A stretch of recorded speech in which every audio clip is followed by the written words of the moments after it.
मेहनत का कोई विकल्प नहीं होता। नमस्कार, मैं हूं अरविंद चौहान। आज हमारे साथ हैं प्रशांत यादव। लोक सेवा आयोग 2014 की परीक्षा को क्रैक करने के बाद आरपीएफ में भोपाल में कमांडेंट है। इससे पहले बिहार के साथ मध्य प्रदेश में अपने रेलवे में सेवाएं दे रहे हैं, जाने की कोशिश करते हैं। सर, कैसे देखते हैं? सबसे पहले आपको स्वदेश न्यूज में आपका बहुत बहुत स्वागत है, आपने समय दिया। सर, मेहनत का कोई विकल्प नहीं होता, कैसे देखते हैं सर? सच ये तो खैर सारे लोग ये बोलते हैं एंड ऑब्वियसली जैसे कुछ लोग नेचुरली टैलेंटेड होते हैं लेकिन उनको भी मेहनत करना पड़ता है। अगर आप एक स्पोर्ट्स में एग्जांपल लें तो सचिन जो गिफ्टेड प्लेयर थे, बट उनसे ज़्यादा मेहनत नेट्स पे कोई नहीं करता था। सेम आज के समय में विराट कोहली को देखिए, इतनी मेहनत शायद कोई और करता। तो आप जिस फील्ड में हैं, जब तक आप अपनी पूर्ण लगन के साथ अच्छे से मेहनत नहीं करेंगे तब तक सफलता आज के समय में मिलना काफ़ी मुश्किल है। सर, आप बात करें कि आज प्रशांत यादव आरपीएफ में कमांडेंट हैं। काफ़ी बड़ा एरिया है, बीना से शुरू होता है, बहुत लंबा जाता है। अगर हम बात करें जब आपकी उम्र 14-15 साल रही होगी, आपको यादव के झरोकों में लेके जाते हैं, वो नन्हा सा प्रशांत यादव युवक, कैसे किशोर, उछलता कूदा, कितना क्या लगता है, कितना बड़ा बोझ हुआ करता था कि साहब कि हमें बहुत सारी मेहनत करनी है, पिता के माता के सपने हैं हमारे साथ। और जहाँ से आप आते हैं, बिहार जिले के सहरसा जिला पड़ता है आपके, जहाँ से आप आते हैं, तो वहाँ का हर बच्चा पैदा होता है, तीसरा बच्चा आईएएस आईपीएस बनना चाहता है, सिविल सर्विस में जाना चाहता है। तो जब जिम्मेदारी और बड़ी हो जाती है कि जब बहुत सारे लोग एक साथ जाना चाहते हो, फिर उस युवक के बारे में आप सोचेंगे तो वो हम ये जानना चाहते हैं कि वो युवक कैसा था, वो किशोर कैसा हुआ करता था जो आज प्रशांत यादव बना। तो बचपन से ही अ, हम लोगों का जो परिवेश है वो परिवेश थोड़ा सा हार्ड है। वहाँ हर कुछ सालों में बाढ़ आ जाती है, संसाधनों का अभाव रहता है। अच्छा अच्छा अच्छा। तो उस परिवेश में जो भी बच्चे हैं उनके पास बाहर निकलने का एक ही विकल्प होता है कि आप हार्ड वर्क करें, एक अच्छी नौकरी लें, ताकि आप उस हार्डशिप वाली जो लाइफ है आप उसको ब्रेक कर सकें और अपने परिवार के लिए एक बेहतर जिंदगी आप बना सकें। तो ये चीज बचपन से ही लोगों को दिखने लगता है कि अगर आप मेहनत नहीं कूद के पांव करेंगे पालने में दिख जाते हैं। नहीं, सारे लोग वो फिर सारे लोग क्या करते हैं, अपना फील्ड चुनते हैं, हम किसमें बेहतर कर सकते हैं। और जो फॉर्चुनेट होते हैं कुछ हम लोगों की तरह, जिनको सही एजुकेशन सही गाइडेंस मिल जाता है और रिसोर्सेज क्रंच है, तो बहुत सारे लोग ऐसे हैं जो इस रेस में पिछड़ भी जाते हैं। बट एक टेंडेंसी है सारे लोगों की कि हम लोग आगे बढ़ें, मेहनत करें और जिस भी फील्ड में कर रहे हैं उसमें थोड़ा अव्वल बने, ताकि हम उस जिंदगी को और बेहतर कर सकें। क्योंकि जब आप प्री क्लियर करते हैं, मेंस क्लियर करते हैं, जब आप इंटरव्यू के लिए उस चैम्बर में घुसते हैं, बड़ा सा चैम्बर होता है, अंदर थपने भी होते हैं, खौफ भी होता है, 4-5 लोग बैठे होते हैं, उस समय की सोच क्या होती है? क्योंकि जब आप इंटरव्यू देने जाते हैं ना, तो उस समय चाहे वो रिक्शे वाले का लड़का हो, चाहे वो खोमचे वाले का लड़का हो, पटवारी का लड़का हो, या आईपीएस का लड़का हो, या किसी राजनेता का लड़का हो, उस समय वो अभ्यर्थी होता है। तो वहाँ कोई पक्षपात नहीं होता, कहीं कुछ नहीं है, आप कुछ भी हो, लेकिन आपको सब कुछ पास करना ही पड़ेगा। तो वो खौफ कैसा होता है? मन में डर भी होता है, जिम्मेदारी होती है, नहीं हुआ तो क्या करेंगे? वो थोड़ा अनुभव साझा करिए। तो मैं अपनी अनुभव से आपको बताऊंगा। जैसे इंटरव्यू जब 2014 में था मेरा, तो वो फर्स्ट टाइम था जब इंटरव्यू के लिए हम बैंगलोर से दिल्ली आए। उससे पहले मतलब जी, सिविल सर्विसेज के लिए ना? सिविल सर्विसेज के इंटरव्यू के लिए फर्स्ट टाइम हम दिल्ली आए। हाँ हाँ। तो जब इंटरव्यू में गए तो एक तो था कि आप जब आप इंटरव्यू तक पहुंचते हैं तो कहीं ना कहीं एक होप होता है कि शायद हो जाएगा, मतलब आप बहुत क्लोज हैं अब अपने लक्ष्य के, और शायद लक्ष्य आपको दिखता रहता है कि शायद हम बहुत नजदीक हैं। एक वो मन में रहता है, कहीं ना कहीं वो थोड़ा पॉजिटिवली इन्फ्लुएंस करता है। हाँ हाँ। और जब आप पहले जाते हैं तो एक डॉक्यूमेंट वेरिफिकेशन होता है। डॉक्यूमेंट वेरिफिकेशन के बाद आपको एक वेटिंग एरिया में बैठाया जाता है। वहां पे 6-6 लोगों का लॉट बनता है। अच्छा। फिर वो 6 लोग एक साथ बैठते हैं, फिर अलग 6 लोग एक साथ बैठते हैं और उन 6 लोगों को फिर एक पैनल अलॉट ये होता मैं है। इसलिए पूछ रहा हूँ, जो बच्चे तैयारी कर रहे हैं, हाँ, तो ये पता हो, जब आपको देखेंगे वो टेलीविजन पे, तो ये जानकारी हो। हाँ। तो फिर क्या होता है कि फिर यूपीएससी के अलग अलग पैनल हैं जो इंटरव्यू लेते हैं। तो हर लॉट को एक पैनल अलॉट किया जाता है। तो फिर हम लोग ईगरली वेट करते हैं, क्योंकि क्या होता है कई बार आप किसी किसी पैनल के बारे में सुने रहते हैं हाँ। कि वो पैनल में जाने से तो नहीं। लाइफ टफ है। तो वो सब दिमाग में चलता रहता है कि इस समय कौन सा पैनल मिलेगा। वो सबसे बड़ी एंग्जाइटी उस समय वही रहती है। हाँ हाँ।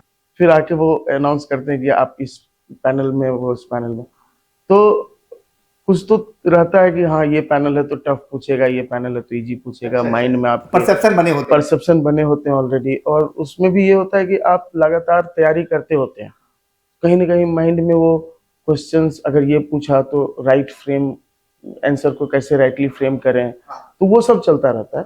और उसी बीच जो साथी अभ्यर्थी रहते हैं तो उनसे भी थोड़ी बातचीत होती है, तो थोड़ा टेंशन उसमें रिलीज हो जाता है। अच्छा अच्छा। तो रियल टेंशन तब होता है जब वो आपको एक प्यून या क्लर्क कोई आते हैं, वो आपको लेके जाते हैं, अच्छा, और जब आप कक्ष की तरफ बढ़ रहे होते हैं, 2-3 सेकंड का जो पीरियड, वो जो 4-5 सेकंड का पीरियड होता है जब आप वहां से उठते हैं और गेट तक जाते हैं, आई थिंक वो सबसे टफ है। उस समय ऐसा लगता है जैसे आप सब कुछ भूल चुके हैं। हाँ वो याद उस समय अपना नाम भी शायद कोई पूछे तो 2-3 सेकंड लगे, क्योंकि वो सबसे ज्यादा स्ट्रेसफुल टाइम होता है।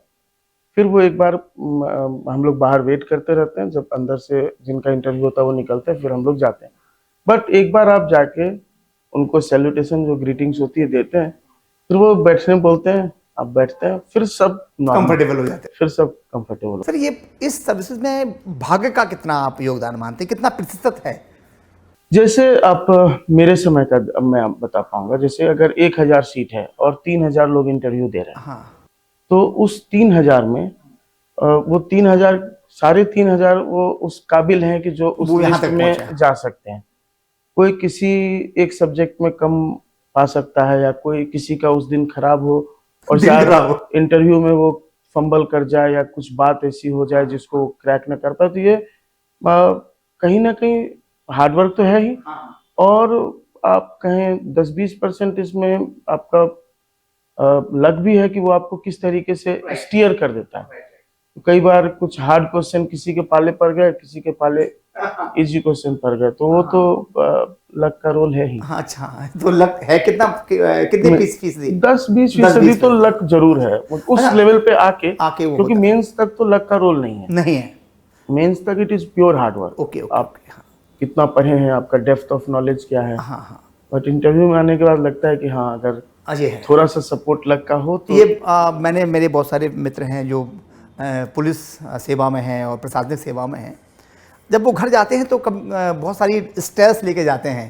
तो क्या एसपी प्रशांत यादव घर पहुंचते हैं और घर में एक दूसरा एसपी होता है परिवार के रूप में, तो वहाँ पर तालमेल बड़ा मुश्किल होता है, क्योंकि आपकी जॉब बड़ी टफ जॉब है। 2 बजे आ जाए, कोई हत्या हो गई, कुछ हो गया ऐसा कि आपको भागना पड़ता हो, ट्रैक डेल हो गया, कुछ हो गया। तो जब ऐसा हो सुनता है कि अब आपको काम ही से है, मुझे फुर्सत नहीं है परिवार के लिए? नहीं, अभी ये होता है कई बार, क्योंकि क्या होता है कि लगातार कॉल्स आते रहते हैं, कुछ भी बात होती है, टाइम ही नहीं मेरे लिए। और तो वो, और फिर पैसेंजर्स का भी कॉल आता है, देर रात भी कॉल आते हैं, सुबह भी, मतलब ऑड आवर्स में भी कॉल आते रहते हैं, तो आपको कॉल्स को अटेंड करना ही है। तो फिर मैं उनका जवाब जानना चाहता हूँ गृहिणी तो का। अगर मेरी वाइफ से कुछ जरूरी बात चल रही है और उसी बीच कुछ जरूरी कॉल आ रहा है और कॉल लेके हम निकल गए, तो उनको लगता है कि तुम मुझे सीरियसली ले ही नहीं रहे। तो ये टसल तो चलता रहता है। हाँ। अभी एक जगह पंजाब में एक प्रोफेशनल आईपीएस ने सुसाइड कर लिया शादी के बाद। उसने जब सुसाइड नोट में लिखा कि मैं अपनी पारिवारिक ज़िंदगी से बहुत तनाव में हूँ, इसलिए मैं आत्महत्या कर रहा हूँ। सवाल सर ये है कि इस यहाँ तक आने के बाद आप एक अधिकारी हैं, पुलिस सेवा में आप भारतीय सेवा में हैं, और इसके बाद जो इतना ज़्यादा तनाव हो गया कि आपको सुसाइड करनी पड़ी, तो ये ऐसे सर ऐसे केसेस को कैसे देखते हैं आप? ये एक्चुअली कई बार क्या होता है कि हर लोगों के लाइफ में कहीं से तनाव आता है और कुछ उनके सपोर्ट सिस्टम होते हैं। तो अगर किसी का सपोर्ट सिस्टम मजबूत है, फैमिली या फ्रेंड्स या कुछ ऐसे लोग हैं जिनके साथ आप खुल के बात कर सकते हैं, आपके बात पे वो अपनी प्रतिक्रिया दे सकते हैं, पॉजिटिव नेगेटिव आपको काउंसिल कर सकते हैं, तो जितना अच्छा सपोर्ट सिस्टम आपका है, हाँ हाँ। तो आप तनाव से उतने बेहतर तरीके से आप उसको टैकल कर सकते हैं। लेकिन कई बार कुछ लोगों का सपोर्ट सिस्टम वीक हो जाता है, समय के साथ दोस्त नहीं रहे या बातचीत नहीं रही या पारिवारिक तनाव अलग है, कोई ऐसा व्यक्ति नहीं है जिससे आप खुल के अपनी चर्चा कर सकें, अपनी बात को कह सकें। और कई बार कुछ लोग थोड़े इंट्रोवर्ट टाइप के होते हैं जो अपनी बातों को अपने तक दबा के रखते हैं, तो उनको फिर ये सब चीजें ज्यादा हैम्पर करती है, क्योंकि उनके पास उस अपने जो डीप थिंकर होते हैं, हाँ, बहुत ज्यादा उन्हें अपने तनाव को एक्सप्रेस करने का कोई जरिया नहीं होता। तो आई थिंक कि बेस्ट तो ये होता है कि जो भी आदमी तनाव में हो किसी भी तरह का, प्रोफेशनल, पर्सनल। कोई स्टूडेंट है उसको जॉब का प्रेशर है, कोई स्टूडेंट है उसको एग्जाम पास करने का प्रेशर है, कोई नॉर्मल व्यक्ति है उसका सैलरी और उसका खर्चा मैच नहीं हो पा रहा है, उसकी वजह से तनाव में है। जिस भी तरह का तनाव हो, बेटर ये है कि आप बात कीजिए पॉजिटिवली और उसका एक सॉल्यूशन निकालिए, एक रियलिस्टिक टाइमलाइन सेट कीजिए लाइफ के लिए। और थोड़ा सा समय तो देना पड़ता है लाइफ। प्रधान जी, ये है कि जब आपका प्री क्लियर हुआ, मेंस क्लियर हुआ, आप पास हो गए, रिजल्ट निकला के साथ प्रधान यादव अब सिविल सर्विस क्रैक कर दिया, उस समय के प्रधान यादव की लोगों की प्रतिक्रिया और इससे पहले की प्रतिक्रिया क्या थी? एकदम चेंज आया समाज में आपको लेकर? तो हम लोग जिस समाज से आते हैं वहां पर थोड़ा सा सिविल सर्विसेज को लेके क्रेज ज्यादा है। हाँ, तो जब आप प्रिपरेशन में आप रहते हुआ क्या हैं, हुआ आपके साथ उस समय तो अचानक? मेरे साथ ये हुआ कि फिर सारे लोगों को जब हमने बताया कैसा हुआ, तो एक तो ओवरऑल जो समाज का जो देखने का आपको नजरिया वो तुरंत ही बदलने लग जाता बदलने है। लगा। हाँ, लोग अब आपको देखते हैं कि अच्छा अब तो ये ऑफिसर बन गया। और तो एक अच्छा रिस्पांस मिलता है हर जगह लोगों से, और लोगों की अपेक्षाएं भी रहती हैं। तो कहीं ना कहीं मतलब समाज चेंज कितनी जल्दी होता है किसी व्यक्ति को लेके, पद को लेके, ऐसा? तुरंत हो जाता है। मतलब अगर आप एक एक दिन आप स्टूडेंट हैं और अगले दिन आप को एक अधिकारी के तौर पे देखा जाता है, तो ये बहुत एक ड्रास्टिक चेंज है। अब तो एकदम बहुत सारा समाज में एकदम अभूतपूर्व परिवर्तन देखने को मिलता हाँ, और ये बहुत तेज होता है, है। काफी। सर, ये आप आरपीएफ में इस समय, तो क्या चैलेंजेस इस समय वर्तमान में आपके फोर्सेज में क्या है? आप देखेंगे कि ट्रैक पे बहुत सारी समस्याएं होती हैं, आए दिन गाड़ियों को टकरा जाना। दूसरा, चोरियों को लेकर या सुरक्षित यात्रा कैसे हो, इसके लिए क्या? जैसे आपको मैं भोपाल डिवीजन के बारे में बताता हूँ। करीब हम लोग अभी 250 पैसेंजर ट्रेन है जो हमारे जुरिस्डिक्शन से डेली क्रॉस करती है, और 250 ट्रेन में आप 1500 से 2000 पैसेंजर्स का पर ट्रेन, और भीड़ के समय थोड़ा ज़्यादा, उस अनुसार आप उसका अंदाज़ा लगा लें। तो उसमें ये होता है कि एक तो पैसेंजर सुरक्षित अपने गंतव्य स्थल तक पहुंच जाए।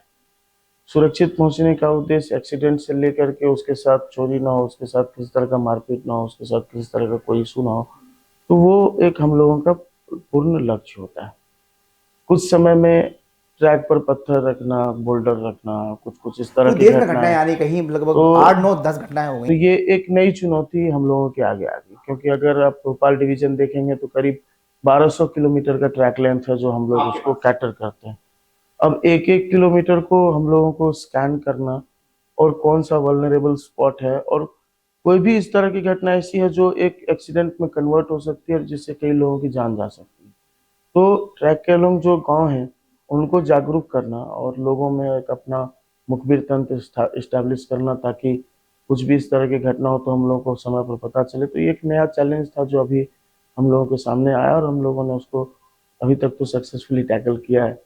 ये है जीआरपी और आरपीएफ, ये दोनों रेलवे की सेवा में है, सेवारत है। दोनों के कार्यों में क्या क्या अंतर है? क्या आरपीएफ देखती एक्चुअली है? रेलवे की सुरक्षा त्रिस्तरीय है। आरपीएफ सेंट्रल गवर्नमेंट का अंग है, और जीआरपी जो स्टेट गवर्नमेंट का अंग है, और जो रेलवे के साथ काम करता है, और साथ ही साथ लोकल पुलिस। तो तीनों का जुरिस्डिक्शन मिलके पूरा रेलवे सिस्टम सिक्योर होता है। तो जैसे आप स्टेशन के आउटर से आउटर के बीच का जो रेलवे एरिया है, वो जुरिस्डिक्शन आपको जीआरपी का होता है। तो जीआरपी और आरपीएफ में प्राइमरी डिफरेंस जो काम का है वो इस तरीके से समझते हैं कि अगर कोई क्राइम टुवर्ड्स रेलवे है, या रेलवे पैसेंजर्स के खिलाफ कोई छोटा ऑफेंस है, तो वो ऑफेंस आरपीएफ डील करती है। कोई बड़ा ऑफेंस है, वो जो हम लोग बॉडी क्राइम बोलते हैं, जैसे किसी को मार दिया, किसी को चाकू मार दिया, किसी को कुछ किसी का के साथ कुछ अनहोनी हो गया, तो वो जीआरपी। ये डिसाइड उस समय बड़ा दिक्कत होती होगी साहब, रेलवे कहती है, जीआरपी कहती होगी मेरा केस नहीं है, आरपीएफ नहीं, ये बहुत क्लियर कट डिफाइंड है। चूंकि जो आरपीएफ है वो उनके लिए स्पेशल एक्ट डिजाइंड है। अच्छा अच्छा। हम लोग रेलवे एक्ट, आरपीओपी एक्ट और एनडीपीएस के सेक्शन 42, इसमें हम लोगों का दायरा जो है वो सीमित है। हाँ हाँ। मेरा जो भी आईपीसी, जो अभी बीएनएस हो गया, भारतीय न्याय संहिता, उसमें जो क्राइम डिफाइंड है वो पूरा जीआरपी का जुरिस्डिक्शन आता है। तो उसमें ज़्यादा मतलब टेंशन वाला? जुरिस्डिक्शन को या टाइप ऑफ क्राइम को लेकर के कोई कंफ्यूजन नहीं है, और दोनों एजेंसी रेलवे की सुरक्षा अगर बात करें, पटरियों की सुरक्षा की जिम्मेदारी किसकी, रेलवे आरपीएफ की या जीआरपी की? आरपीएफ की है और लोकल पुलिस जीआरपी दोनों दोनों की है। हाँ। और ट्रेन के अंदर? ट्रेन के अंदर अगर आप रेल का सिस्टम देखें तो वो हमारी जवाबदेही, अच्छा अच्छा। ठीक है, और पैसेंजर्स की जवाबदेही वो दोनों की है। फिर रेलवे संपत्ति की जिम्मेदारी वो किसकी? हमारी है। टोटल जीआरपी से कोई लेना देना नहीं नहीं, है? उससे कोई- चोरी हो रही, कुछ भी हो रहा, रेल का सामान लेके जा रहा वो पूरा हमारी जवाबदेही। है, तो क्या है वर्तमान में आगरा भोपाल डिवीजन की? वर्तमान में अभी सबसे ज्यादा चुनौतियां जो हम लोग अभी फेस कर रहे हैं, वो एक तो ट्रैक वाला मैंने आपको बताया, और दूसरा है रेलवे पैसेंजर्स के साथ जो चोरी की घटनाएं हो रही हैं। जैसे किसी का मोबाइल चोरी हो गया, किसी का पर्स छिन गया, तो इसमें जो चुनौतियां ये आ रही हैं कि जो चोर हैं, चूंकि जैसे कोई सिविल एरिया है तो जो चोर बाहर से आके चोरी करके फिर जाता है, यहाँ पर क्या है, जो एरिया है वो मूव कर रहा है और उसमें पैसेंजर्स भी हैं, चोर भी आज पैसेंजर्स आते हैं, तो उसको फिल्टर करना, ये पता नहीं, जैसे बीना से ट्रेन चली, मोबाइल भोपाल में और चोरी कई हुआ, बार ये हो या रहा है इटारसी में हुआ, ये सब सवाल तो हैं सब। और इसमें एक और चीजें जो आती है, जैसे नई दिल्ली से ट्रेन चली और रात में 8 बजे चली, वो पैसेंजर आगरा में खाना खा के सो गया, सुबह जब उसकी नींद भोपाल में खुली तो उसका बैग नहीं था।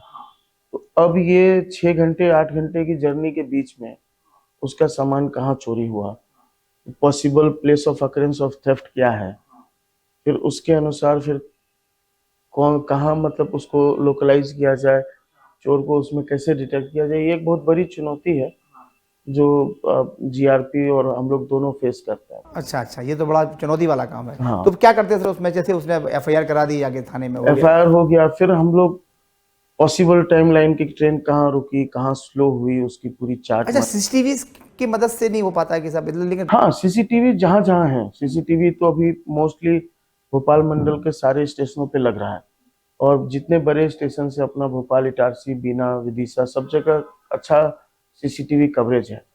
वो तो प्लेटफॉर्म पर होने वाले चोरियों को तो हम लोग काफी हद तक कम करने में सफलता मिली हमें, और काफी चोरियां प्लेटफॉर्म वाली हम लोग मतलब ऑलमोस्ट डिटेक्ट कर पाते हैं सीसीटीवी की वजह से। लेकिन इसका जो रेशियो है वो कम निकलता है, ये कि वापस सामान हो रहा है वापस। जैसे अब साइबर क्राइम को आप ले लीजिए, तो वहाँ जो लगभग करोड़ों रुपए की ठगी हो गई है, लेकिन जो रिकवरी रेट है वो 0 है।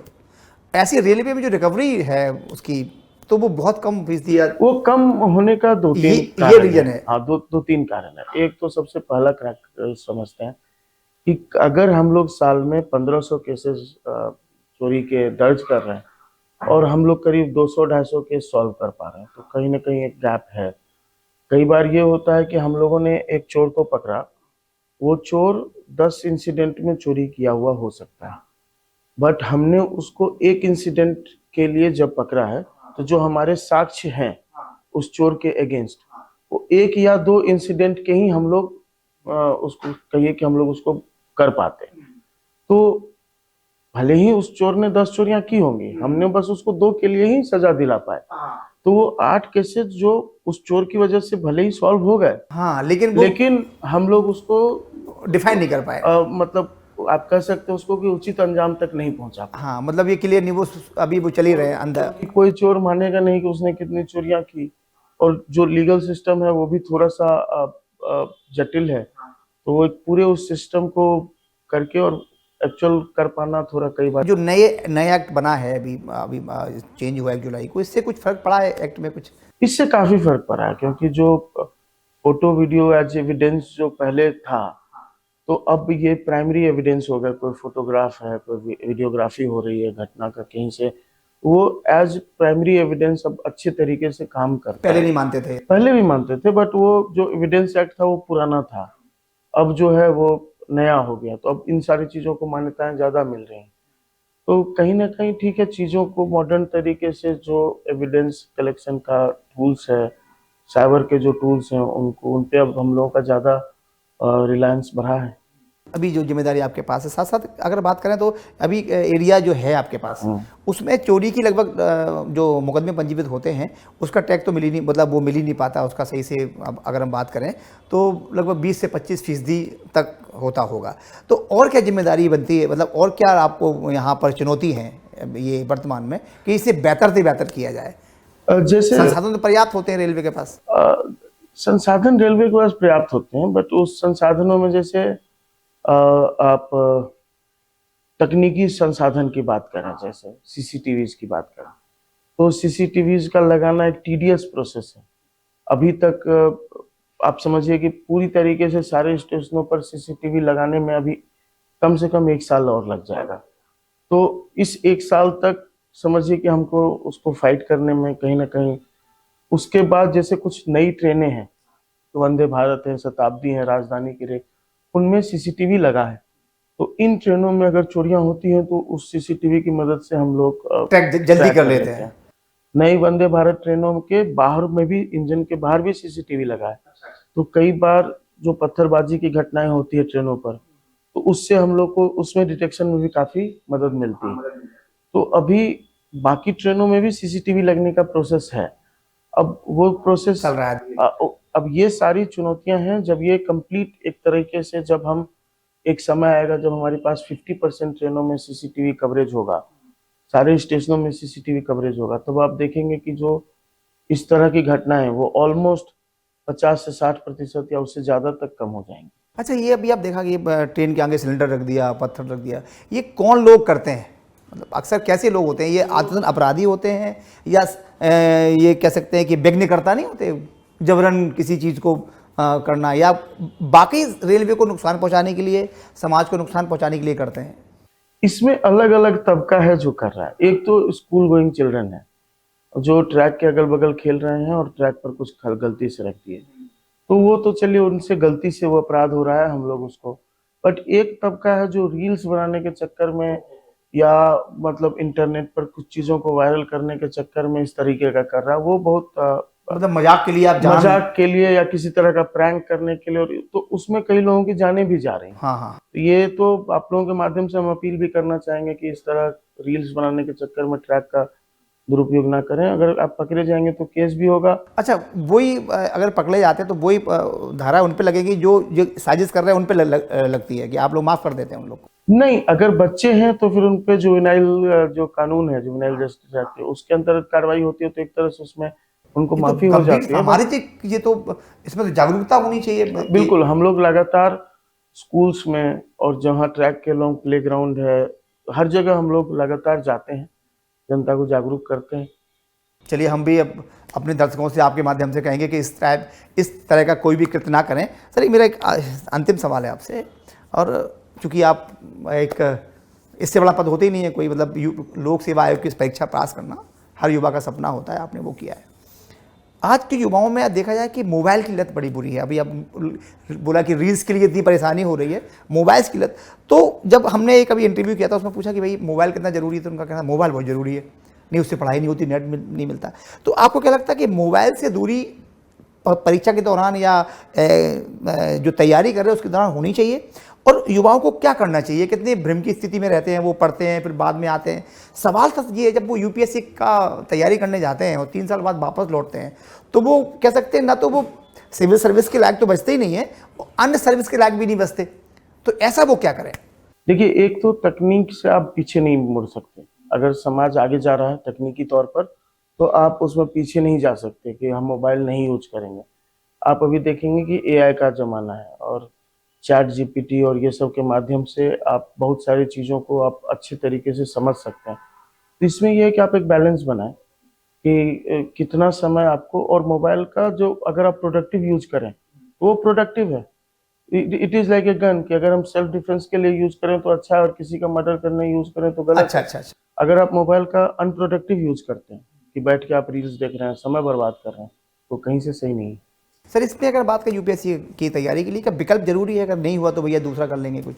स्किल जरूरी है। अगर जैसे मैं कंप्यूटर साइंस इंजीनियर हूँ, मैंने प्राइवेट सेक्टर में काम किया, तो अगर मेरा नहीं होता तो हम कहीं और जॉब ले सकते थे। हाँ। तो ये तो हमेशा सोचना पड़ेगा कि अगर ये नहीं होता है, मेरे पास क्या स्किल है, या क्या ऐसा स्किल है जो हम एक्वायर करके और अपनी उपयोगिता समाज में दूसरी जगह लगा सकते। क्या युवाओं से क्या कहना चाहते हैं कि क्या करना चाहिए कि भाई वो, क्योंकि 10 लाख लोग एग्ज़ाम देने जाते हैं, जिसमें 10,000 लोगों का सिलेक्शन होता है फर्स्ट में, फिर सेकंड में, इसके बाद 1000 लोग पहुंचते हैं, मतलब आपको 5000 पहुंचते हैं, उसमें 1000 चाहिए होते हैं। कितना बड़ा कंपटीशन है। तो क्या कहेंगे, कैसे एक तो कोई भी एग्जाम जो है वो लाइफ एंड डेथ का सवाल नहीं है, तो सबसे इम्पोर्टेंट सबसे ये महत्वपूर्ण समझते हैं, है। सबसे इम्पोर्टेंट ये है कि एग्जाम है, हर एग्जाम का एक सिलेबस होता है, एक पैटर्न होता है, और कोई भी एग्जाम ये नहीं है कि हवा बना के उसको क्लियर किया जा सकता है। कोई भी एग्जाम क्लियर करने का, जैसे 10th बोर्ड देते थे क्या करते थे, सिलेबस कवर करते थे। 12th बोर्ड देते थे, सेम वे यूपीएससी में आप सिलेबस कवर करें, अच्छे तरीके से अध्ययन करें, सारे पहलुओं का अध्ययन करें, और अगर आप सही डायरेक्शन में राइट तरीके से करते हैं, हो जाता है तो वेल एंड फाइन, और अगर नहीं होता है तो किसी और दिशा में जब तक आपका एज है आप अपने आप को पॉजिटिवली मोटिवेट करें और किसी और फील्ड में आप एक्सेल करें। करते रहिए, मतलब आप, बिल्कुल। हाँ, पेन मत लीजिए, कोई पेन लेने का कोई है ही नहीं, आवश्यकता ही नहीं है, क्योंकि आप ये तो 80% ही हार्ड वर्क है, 20% तो फिर भी लक है। तो कोई ना कोई जिसका लक ज्यादा बेटर होगा वो तो बाजी मार जाएगा। लक मानते हैं आप, लक है, बिल्कुल है, 10-5% तो बिल्कुल बिल्कुल है। तो आप कहीं ना कहीं आप अपने आप को दोष नहीं दे सकते। नहीं दे सकते, बिल्कुल लक, लक के सारे आप अपने आप को कह दीजिए सर लक था इसलिए नहीं हुआ।